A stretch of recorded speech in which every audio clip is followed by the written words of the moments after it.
எத்தனை பேர் நம்புறீங்க? என்கிட்ட இந்த வாக்குத்தத்தத்தை தருவதற்கு முன்பாக அது நிறைவேறும் காலத்தை எழுதி வச்சுட்டு தான் என்கிட்ட பேசி இருக்கிறான்னு சொல்றவங்க மாத்திரம் ஆமென் சொல்லுங்க பார்க்கலாம். அவர் எழுதி வச்சு பேசிட்டார். பேசிட்டு இவன் வாழ்க்கை எப்படி போகுதுன்னு பார்த்து டைம் குறிக்கிற தெய்வம் அல்ல. அவர் டைம் இந்த காலத்துல இந்த நேரத்துல என் பிள்ளைக்கு நான் இதை செய்வேன் சொல்லிட்டு அவங்கள்ட்ட பேசி இருக்கிறார். எனக்கான ஒரு நேரம் குறிக்கப்பட்டு இருக்கிறது, தரிசனம் குறிக்கப்பட்டிருக்கிறது.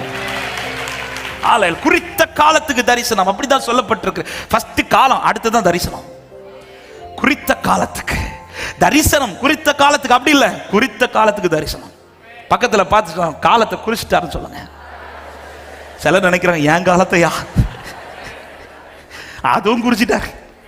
என் காலங்கள் கர்த்தர் கரத்துல, என் காலத்தையும் குறிச்சிட்டாரு, எனக்கான வார்த்தை காலத்தையும். ஆமா, என் காலத்தும் கர்த்தர் கையில தான் இருக்கு, என் வார்த்தை நிறைவேறும் காலமும் கர்த்தர் கையில தான் இருக்கு.